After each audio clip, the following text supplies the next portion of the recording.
কেন্দ্রকে টেক্কা, ভোটের আগে অন্তর্বর্তী বাজেটে 100 দিনের কাজে বরাদ্দ বৃদ্ধির প্রস্তাব রাজ্যের। অর্থাৎ কেন্দ্রকে টেক্কা দিয়ে এবার মুখ্যমন্ত্রী মমতা বন্দ্যোপাধ্যায় 100 দিনের কাজের টাকা কিন্তু গতকাল রাজ্য বাজেটে পেশ করেছেন। 100 দিনের কাজের টাকা 2000 কোটি টাকা কিন্তু বরাদ্দ করেছেন রাজ্যের কৃষক, শ্রমিক, খেটে খাওয়া দিনমজুরদের কথা মাথায় রেখে। তো আজকের এই ভিডিওতে বিস্তারিত আপনাদেরকে জানাবো কি বলা হয়েছে 100 দিনের কাজের প্রকল্প নিয়ে। তার আগে ভিডিওটি যদি ভালো লেগে থাকে তো অবশ্যই একটি লাইক করবেন, বন্ধুদের সঙ্গে শেয়ার করবেন।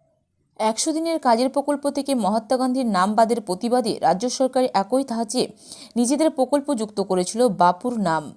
রাজ্যের কর্মশ্রী প্রকল্পের নাম হয়েছিল মহাত্মাশ্রী। এবার সেই প্রকল্পে বরাদ্দ বৃদ্ধির প্রস্তাব দেওয়া হলো রাজ্যের অন্তর্বর্তী বাজেটে। 100 দিনের কাজে 2000 কোটি টাকা বরাদ্দের প্রস্তাব দিলেন অর্থমন্ত্রী চন্দ্রিমা ভট্টাচার্য।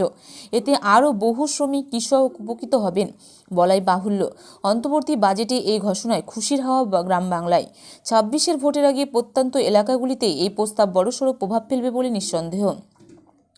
আর উল্লেখ্য বিষয় হলো যে গত রবিবার কেন্দ্রীয় বাজেটে 100 দিনের কাজ ভিভিজিরমজি প্রকল্পের জন্য কোনো ঘোষণাই করেননি কেন্দ্রীয় অর্থমন্ত্রী নির্মলা সীতারামন। বাজেটে পুস্তিকা হাতে মুখ্যমন্ত্রী মমতা বন্দ্যোপাধ্যায়, অর্থমন্ত্রী চন্দ্রিমা ভট্টাচার্য বিধানসভার অন্দরে ছবি। গ্রাম অঞ্চলের দরিদ্র মানুষজনের কর্মসংস্থানের জন্য 100 দিনের কাজ প্রকল্প অতি গুরুত্বপূর্ণ। সেই প্রকল্পের নাম বদল নিয়ে সংসদের শীতকালীন অধিবেশনে কম তরজা হয়নি।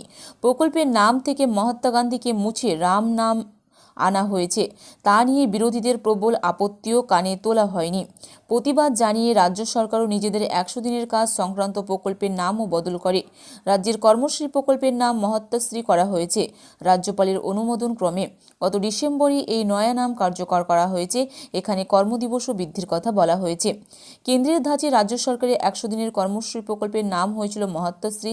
এবার সেই প্রকল্পে বরাদ্দ বৃদ্ধির প্রস্তাব দেওয়া হলো রাজ্যের অন্তর্বর্তী বাজেটে। 100 দিনের কাজে 2000 কোটি টাকা বরাদ্দর প্রস্তাব দিলেন অর্থমন্ত্রী চন্দ্রিমা ভট্টাচার্য। নজর ছিল 26-এর আগে রাজ্যের অন্তর্বর্তী বাজেটে 100 দিনের কাজ নিয়ে নতুন কী ঘোষণা হয় সেদিকে। বৃহস্পতিবার অন্তর্বর্তী বাজেটে অর্থমন্ত্রী চন্দ্রিমা ভট্টাচার্য ঘোষণা করলেন মহাত্মাশ্রী প্রকল্পে 2000 কোটি টাকা বরাদ্দ করা হয়েছে। এর ফলে গ্রাম অঞ্চলে আরও বেশি শ্রমিক, কৃষক উপকৃত হবেন।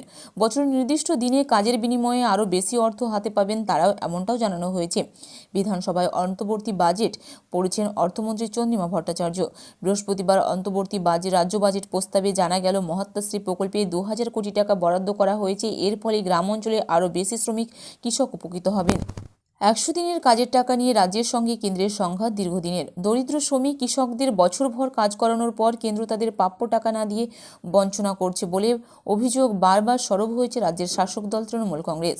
এ নিয়ে তারা দিল্লির রাজপথে পর্যন্ত আন্দোলন করেছে। কোথাও কোনো সুরাহা না পাওয়ায় মুখ্যমন্ত্রী মমতা বন্দ্যোপাধ্যায় ঘোষণাই করেছিলেন এই প্রকল্পে কেন্দ্র নির্ভরতা আর নয়, কাজের টাকা দেওয়া হবে রাজ্যের কোষাগার থেকেই। আর সেই লক্ষ্যে রাজ্য সরকারও 100 দিনের কাজে কর্মশ্রী প্রকল্প চালু করে, পরে যার নাম বদলে হয়েছে মহাত্মাশ্রী। সদ্য কেন্দ্রীয় বাজেট পেশ হয়েছে। গত রবিবার সেই বাজেটে গ্রাম অঞ্চলের দরিদ্র মানুষের কর্মসংস্থানে 100 দিনের কাজ বাবদ অর্থ বরাদ্দ দূর অস্ত্র, কোনো ঘোষণাই করা হয়নি। আর সেখানে দাঁড়িয়ে এই প্রকল্পে 2000 কোটি টাকা বরাদ্দ ঘোষণা করে অর্থমন্ত্রী। অন্তর্বর্তী বাজেটে আশা আরও বাড়িয়ে তুলল মমতা বন্দ্যোপাধ্যায়ের সরকার।